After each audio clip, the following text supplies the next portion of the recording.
I am Emperor Palpatine, Dark Lord of the Shit. And today, I bring before you two books.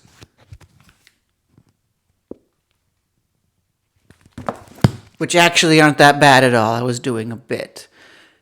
I had a pun in mind, but my books didn't match the pun. So no more of that voice. No, wait, a little more of that voice. You want this, don't you? First up today on our Halloween spooky kind of reviews is A Monster Calls.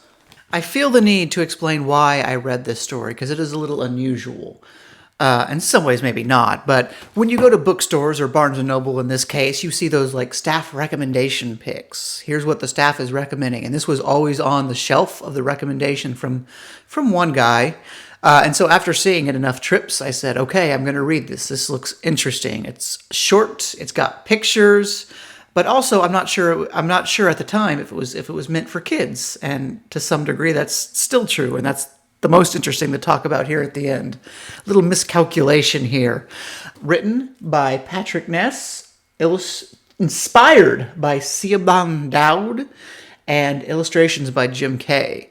And we can sort of divide this up because essentially this is a cancer drama. With a monster telling 3 short stories, prospectively. The monster shows up and says, you're in a bad place. I'm going to tell you 3 stories to help you out. In exchange, you're going to have to tell me your story, your secret. And right away, the book lies to us because there are not 3 short stories. But we can divide it into 2 parts, the cancer drama and the short stories. I'm going to talk about the short stories first because they're more interesting, but there are not 4 short stories. There's not even 3 short stories, 2.5 at best.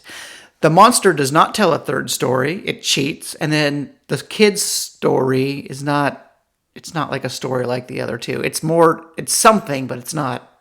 I'm not going to give it full credit there. And to go along with that, I can only assume when it said inspired by Siobhan Dowd that perhaps he had cancer and said, I'm going to tell you 3 stories. But then he just died after the 2nd story. And that's what it looks like in the book. This is unsubstantiated. I don't do research. Death to the author. I don't care what they thought about or what went into this. It's interesting if you're talking with them afterward, but for the purposes of this review, speculation. My speculation is that he was the man with the ideas and he died of cancer. So the short stories are interesting. They're Grimm's fairy tale-esque. They're very morally gray to the point where that is the point. They are intentionally morally gray. And they're very good, actually. As short stories, these are phenomenal short stories. Most short story collections I've read that are on the shelf don't have short stories this good. So, I mean, legitimately 10 out of 10 on the short stories. Fantastic job. They made me think. They made me say, oh, what are you doing here? After the first one and you understand the theme, normally you'd say, I know what the second one's going to be. But as the second one unfolded, there were some surprises. And we're going to have to loop back around to one of these short stories when we talk about the intended audience. I think most of this book is aimed towards children. The short stories are a little more adultized, which is fine. Kids can handle that. But there's one detail which is weird compared to the rest of the book. The only other thing that kind of segues into the cancer drama is that 4th story of, now I've told you my stories. You have to tell me your story or your secret. It is hilariously built up. It is almost a parody of itself in the fact where through the entire book, every time this child and this monster talk, they're both talking like they know what the content of the short story is, but we, the audience, don't. So it's like a joke the way they talk about it, where it's like, you will have to tell me this deep, dark thing that I know you know. He's like, but I don't want to talk about the deep, dark thing I know you know I know. And it's just this on and on. Every time they talk about, oh, you're going to have to tell me about this 4th story, the context is they clearly both know the content, but they have to keep that content from the reader. So you'll have a page-long conversation about what's in the 4th story, but they have to present it in a way where the audience doesn't know. So it's highly comical.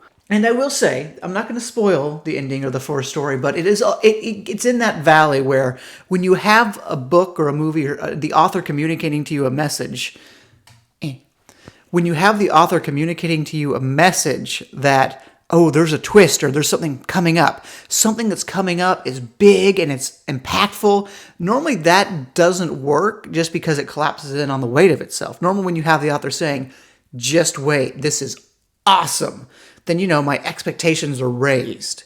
A lot of times it doesn't work. Sometimes it can work fantastically. Lake Mungo, the horror movie, the entire movie, they say, just wait till you get to this lake. Something bad happened at this lake. And in your head, the audience member, because when they ask you that, you're playing along in your head and you're saying, okay, well, here it's either this, or that. And so there's no surprise, there's no spoiler, it never lives up. In Lake Mungo, it lives up the entire time. You're like, it's the most overhyped thing in existence. There's no way it can live up to the hype, and holy crap, it does. In this book, it's actually decent considering how much they overhype the final reveal. It's okay. I think it would have been better if it was just some character nuance they threw in there to surprise us. Considering how heavily handed the author hypes up that fourth story, it gives us something. It's not nothing. I wouldn't have overhyped it up that much, but we get something out of it. The cancer drama, much less to talk about. It feels written for a small child. Everything is the most plainest, the most basic way you can write these characters. It's the most general kind of book this book can be. It is completely disconnected from the monster elements for the most part, and basically, I think it fails if you're not a 13-year-old child or younger, because it's so obvious both what the author is doing and just there's so little nuance and so little uniqueness to the characters, where these characters are not characters, they're types. I'm looking for depth that just isn't here for the most part until we get to that final story. At the very end, the character has a twinge of depth. I don't even think it's executed perfectly. The author kind of realized that it's a book for children and said, well, we kind of can't go all the way with this thing. And so he goes back around to Sappy to sort of avoid spoilers. But yeah, and I think the big problem of the cancer drama is just the way that it's angled towards 11-year-olds with cancer. Because as an adult, spoilers, but not if you're an adult, and you probably should be watching this channel, but the mom dies. And if you're an 11-year-old, that's a spoiler. But if you have a brain, it's not a spoiler. All the signifiers are there. The book is pounding into your head that the mother is going to die. Like, oh, grandma says we need to figure out what you're going to do for school next year when you live with her. What could that mean? Oh, the deadbeat father came back from America to see his ex-wife and his son again, even though he hasn't done that in 5 years. What does that mean? It's so blatantly telling us that the mother is going to die, and yet the narrative is framed like that's a question, like she's fighting and she might win, where no, clearly the author is telling us with the actual in-textual evidence that she's dead. She's dead woman walking. But the narrative is framed like she could live. And you could say oh, it's from the perspective of the child. He don't know no better.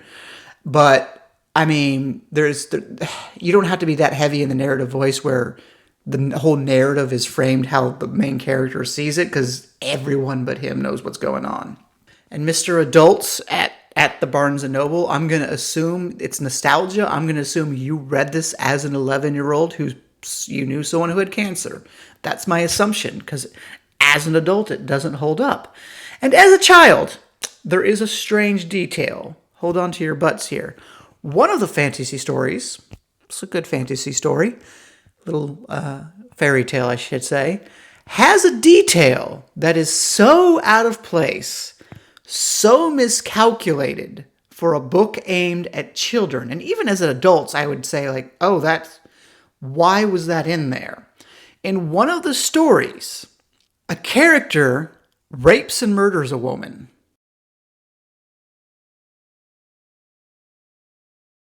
It's not focused on, it's not highlighted, it's just a single line that happened.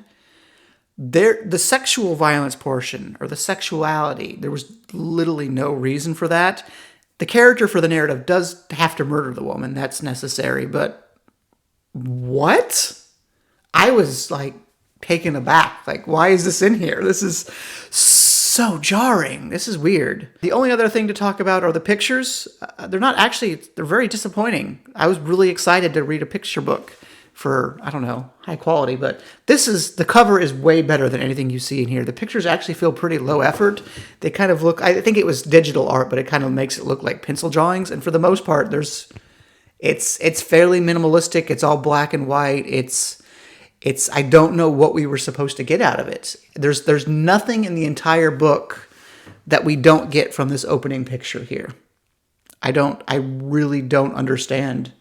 I mean, it adds production value. You're like, oh, pictures, I want to read that. Outside of a selling point, I don't think it helps. So I think this is kind of a boring book and kind of just a pointless book that is brought up by two really good short stories. I mean, I can't hate on that. So I'm going to say this is average. I'm giving this one a 5 out of 10. It's not good. It's not bad. It's okay. I just don't know who would actively seek it out. Apparently, there's a Netflix movie. Play the trailer, Johnny. There's a monster. From monster. Whoa. Indeed. I'm not going to watch it, but if you have watched it, is there a rape scene? I think I would have to imagine Netflix cut that out. But, Netflix, even in children's movies, they love to get that nudity in there. All right. Now for something I could talk about forever. This is one of the most fun books I've read in a very long time. Oh boy, I've got some to talk about. The author is Tamsin Muir. She is a Kiwi, based on the cover of the back of the book, the Arthur thing. Gideon the Ninth. And there's a lot to talk about here. Just let's start with the cover, because you see the cover and you say, okay, skeletons, cool. Look closer. Look closer. Yeah, she is wearing like aviator shades, which that right there on the cover is perfect. That sets the tone for what this book is. A skull lady with a sword slashing through skeletons wearing aviator shades. That is perfect. It is the Hunger Games. In the Hunger Games, you have 9 districts who are going to go and compete in a battle royale. In Gideon the Ninth, you have the 9 planets who are gathering to go into a spooky haunted mansion, each with their appointed representatives. Dune has sword masters. You don't get into a lot of the world building, but it feels like the overall plot is a bit more 40K-ish, just from the feel of it. It's definitely an intergalactic sort of supernatural empire kind of thing going on. It's about necromancers, little D&D in there. Haunted mansion, Scooby-Doo. The entire book mostly takes place in a haunted mansion where they have to solve mysteries. And not just mysteries, but saw traps. They have to figure their way through saw traps. All the while, it's not a battle royale like the Hunger Games, but people are getting picked off and murdered one by one because technically there are no rules here. So that's permissible. So it also becomes sort of a locked room mystery, very Agatha Christie, and then there were none. It's the Hunger Games taking place in so it's the Hunger Games solving a murder mystery in a haunted mansion while D&D necromancers and Dune swordmasters exist in a Warhammer 40K universe. And that's the shorthand version. There's probably more inspiration and more sort of like threads you could pull out. It is uniquely itself. If we're going to get meta for a second and talk about writing and writing ideas, there's like a circle in my head. This is entirely a me theory. Someone else might have said it, maybe not.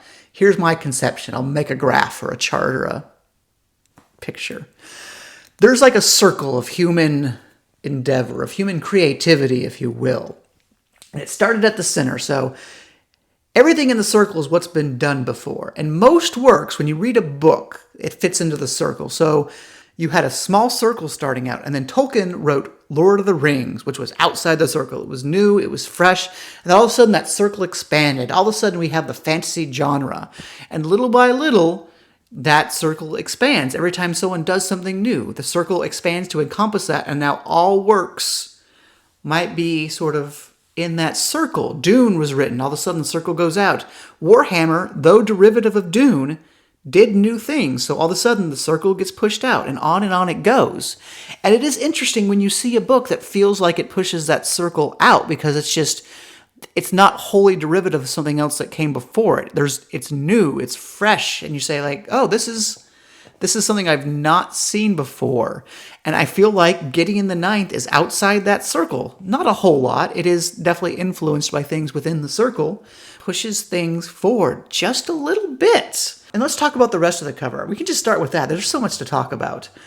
Lesbian necromancers explore a haunted Gothic palace in space. And it says that on the back too, which is interesting. The fact that they're pushing the sort of rainbow marketing, I'll call it. Because technically, yes, the main character is a gay woman, but also it's fairly understated in terms of like representation or writing a character like this. It's really well done to the point where if you had my mother read this book, my elderly mother, she would probably miss the fact that the main character is gay. I mean, it's definitely there, but also you can be in denial if it wasn't like explicitly stated on the cover. It's really well done. It's not like a plot point. It's not a thing they point out. It's just she's gay, and sometimes you'll have little details that let you know that, and sometimes she doesn't. I don't know. I didn't look up the author. I would guess she's a lesbian. I just because this is so well done. And if not, holy crap, that is impressive. Yes, it is very women-centric, and I feel like there are multiple women in here who you never know 100% sure, but, you know, they're sort of on that side. So I feel like the writer might be, but I don't know, and that's sort of my point. This isn't just me, like, idly saying, ooh, who's gay, who's not. Like, it's the way it's written and the way it's presented is so understated, but also so just, like, true to life that it feels... This is despite being not, like, put on a pedestal like a lot of quote-unquote gay books, where it's like, oh, look how gay they are.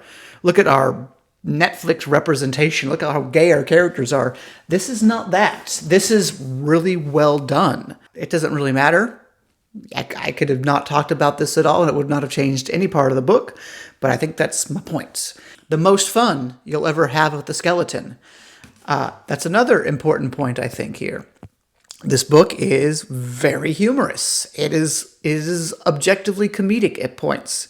This author is a goofball. Once you get to the Spooky Mansion plot, the way that you have these discrete elements, you have the 9 houses, and you have a necromancer and a swordmaster from each, and each of them have their own speciality, and each of them, it feels like a video game or almost like an anime where there's this focus, like each swordmaster has an offhand weapon, and each offhand, like there's a focus on like, ooh, this person has that, this person has that. Like everyone has a speciality. All the necromancers have a speciality. And then you get to the discrete elements of like the Saw rooms where you have all these discrete challenges to overcome. And it puts it in very clear terms, theoretically. And this gets muddled because the way it's presented is not clear. The author does an amazing job juggling a ton of characters before everyone starts getting murdered. This is not a Hunger Games situation. It's not only one has to die. In fact, literally, there's no one telling them anyone has to die. It's totally optional, at your discretion. But so you have these conversations in these big group meetings where everyone gets highlighted. You'll have conversations with all these different people having their unique viewpoints, and it's really well done. There's an establishment issue because I don't feel like the author established all these characters all that well. I had a really hard time keeping track of them. And it's almost fairly audacious from the author in that we're in the main character's perspective, and she's like giving all these characters nicknames. She's giving some characters multiple nicknames. So not only do I have 16 plus characters to keep track of, they all have 5 different names. They all have different attributes, and they're referred to in different ways. It feels very much that the author has a very clear idea of these characters and what they're writing. B, they're not going to hold your hand getting through it, which leads to C, it feels very natural and very chaotic, and the way these characters interact feels extremely real. At the very end of the book, there is an appendix detailing characters and lets you know about everyone. I would recommend reading the appendix on the characters starting out. There's no spoilers there, and it's a nice platform to say, okay, here's this character, they have this trait, good. Because in the course of the book, it's a little overwhelming and I got a little lost. But the way it's done, it's not a demerit. It's not a demerit. It'd make for a great second read, seeing all the little details pulled out and all these characters I now know. And you know, there's a balance. There's a balance to writing. You do one thing because you want to do the other. The introduction is poor because the author is accomplishing a very true-to-life way these characters are interacting and the way this information is being presented. It feels like you're stuck in a room with 16 new people. You're just like, who's that? Who's that? I already forgot your name. You know what? It's fine. Especially because as you go on, you start to pull certain people out like, you're more important. But with some of the early deaths, I was like, oh yeah, I hadn't really known them yet. And so Gideon is the sword master, and she's stuck with Harrow, the ninth, from the ninth planet. They're going to the spooky mansion to solve the God Emperor's puzzles to obtain eternal life, prospectively. And there's some twists there. And all the way, they have to stay alive. They have to figure out who to trust. They have to form alliances. They have to do skeleton magic and sword fights. And the magic system is interesting to talk about. It's definitely necromancy. Every house has a sword master. Every house has a necromancer. The magic system is not explained except for the points where it would feel cheap not to explain. So when you have a Saw-type puzzle, it's based on some element of necromancy, and then you get hard rules. Okay, you have to be able to do this, and you understand that. But for the most part, the necromancy is sort of brushed over. It's very soft in the magic. You don't have, especially in modern parlance, the way modern fantasy stories are written, you don't have that sort of one-to-one, like, you have to use 30 mana to do this. Nope. This is very character-heavy focus. This is voice-heavy focus in a incredibly amazing way. Gideon Nav, is our main character, and we are so much in her head. And she is not just a character; she is a character.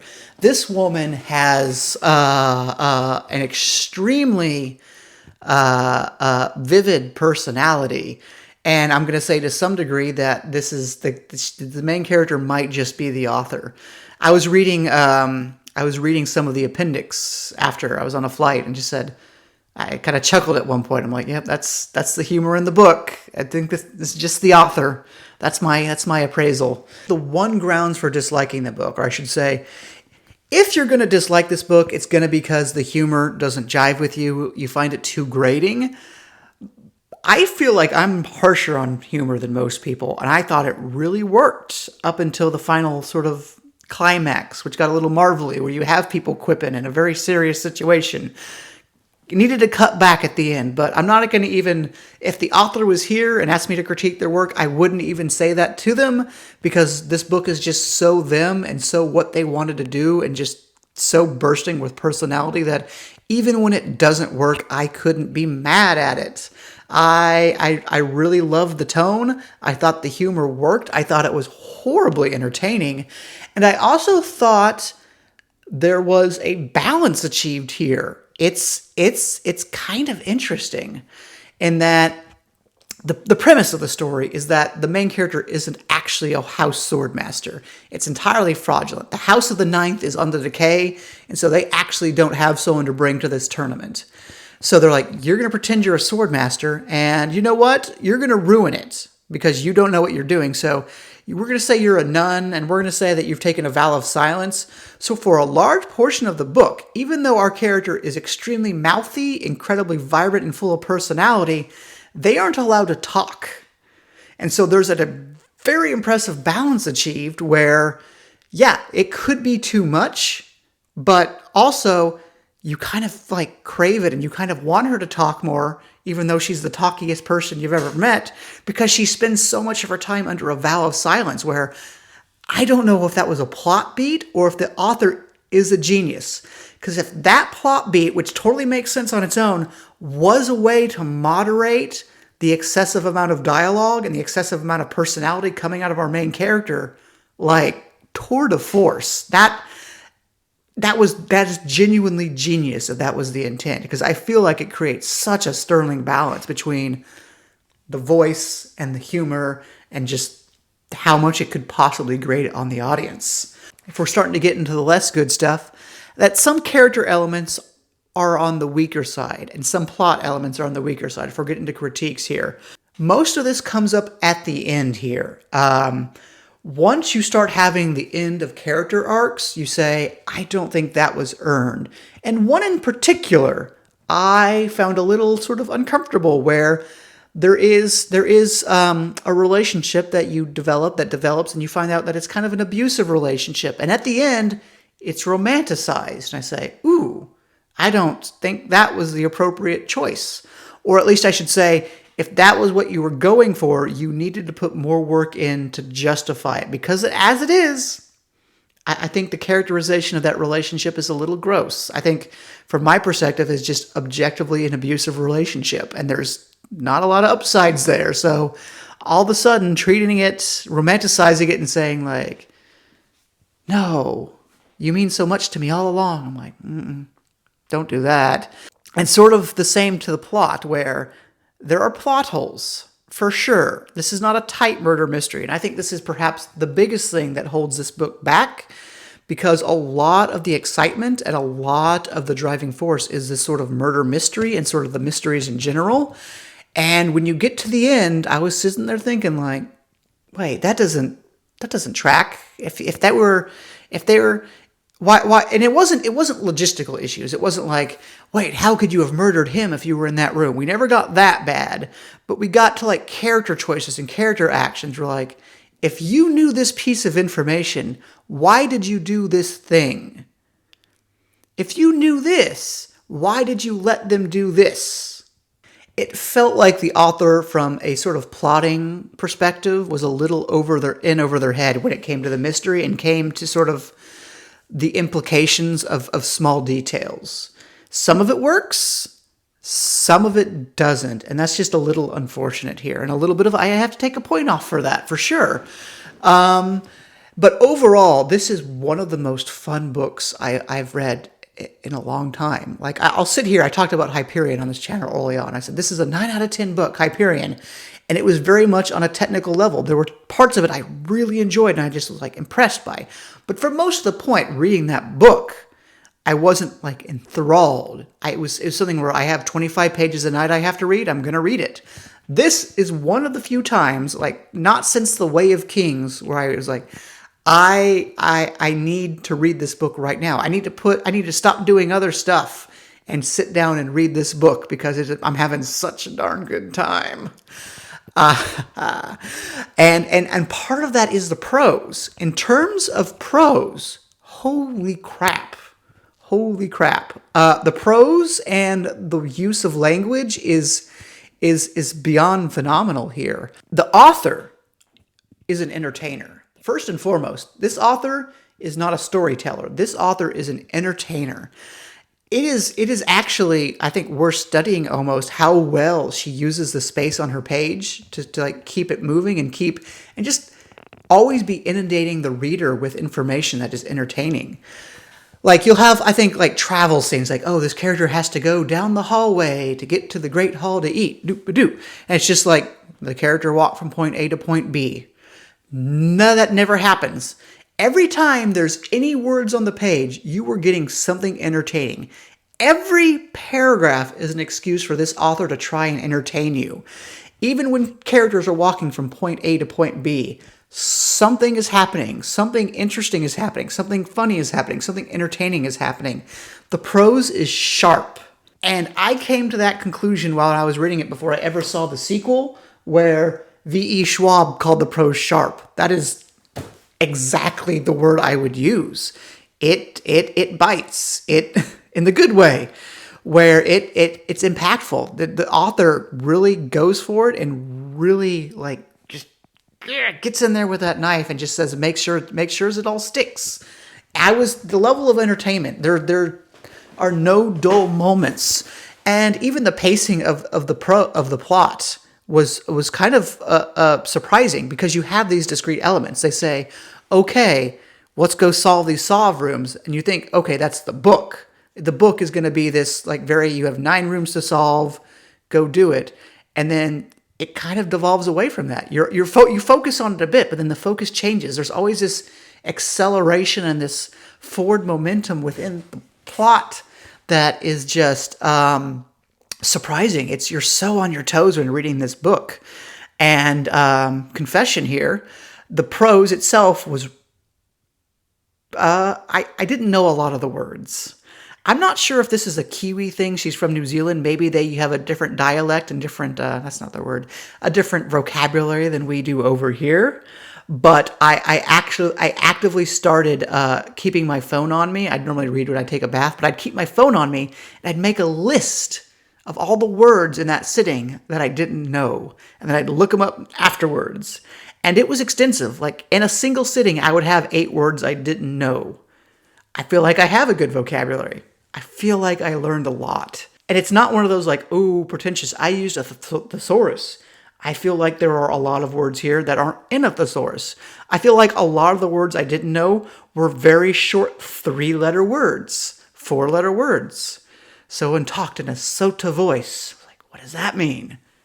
It's an allusion to stage play music, what have you. I learned it. I like it. There's a lot of like religious iconography, very obscure, anachronistic religious iconography words about like, it's all related to death and and catacombs and whatnot. We're like, wow, very, very smart. And also just that she's someone I would want to like get a drink with. I feel like she's hilarious. Clearly the prose jives with me. I'm not going to deny the technical issues, and it's one of those books where you're in the moment, you love it way more than afterwards. Because especially towards the middle, I was legitimately like, this is one of the best books. But as I finished it, and I don't think the ending, I feel like the ending's, I talked about the problems.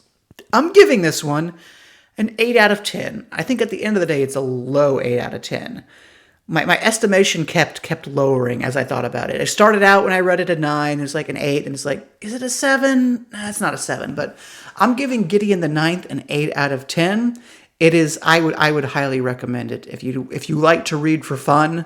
And I also feel like it has broad appeal, because I feel like it has those YA elements, which is kind of shocking, because it deals with YA elements in a way that feels not YA at all. The sort of hook, or these really discrete, like you have these 9 things and these 9 things and this and this and that, these sort of like very simplified ways of looking at reality and sort of like telling a story are used in YA because those have to be simple. You have to write them for stupid people. But in this way, it becomes a hook. It becomes a really easy way to sort of divide up the story in your mind and divide up these plot elements. And it becomes very sort of like iconography, which is the ability to sort of put ideas in very discrete ways, helps it sell it to your reader. Like the fact that in Harry Potter you have 4 houses that are like a snake, a raven, da-da-da-da-da. The reader attaches themselves to that because those are very discrete ideas. Like Stormlight Archive, no one attached themselves to the Knights Radiant the same way that they attach themselves to the houses from Harry Potter, because it's like, ooh, which one of the 13 orders of knights are you? And there's like overlap, and there's like it's more like real life. Real life isn't these clear-cut distinctions, but when you have this clear iconography, you have the ability to really hammer it home for your audience and really sell it to them. And it's interesting to see that done here in a sort of adult way, or a way that isn't speaking down or like trying to grift you. So anyway, I could talk about this a lot. If you've read it and want to talk about it, hit me up in the comments. I would love to talk about with Gideon the Ninth. It's an 8 out of 10. I would definitely recommend it. It's a great spooky story. Lots of skeletons. The back of the book says the most fun you'll ever have with a skeleton, and absolutely Absolutely. It is funny actually reading that where it's like I feel like the cover's trying too hard to sell it because this book doesn't need effort to sell itself. This book is good enough. This book is so much better than most books. That's like you didn't need to go hard to sell me. Also, I feel like that sort of tag isn't that accurate. When I read that, I'm thinking like, oh, there's going to be a wisecracking skeleton that's going to come along on their adventures. There's like Hades. Roll clip. Before I'd even finished, I'd bought the sequel, Arrow the Night. I'm excited. And actually why I read this entire series, why I got into it, is because this one is written in second person. I heard that and said, I have to read it. Haven't started yet. I did look at the prose. It is written in second person. And I will say, about halfway through this book, the fact that book is written in second person, I said, oh, that's a spoiler. I kind of have an idea where this is going. And yes and no, it was interesting. The spoiler I had in my head because of that was right, but it didn't end up being, there was no cause and effect. The fact that this is written in second person seemingly has nothing to do with what's in the first book whatsoever. So that's just a funny bit where I concluded a spoiler that was correct based on completely faulty logic. And happy Halloween! Once more, the will rule the galaxy. It's a little Sithy.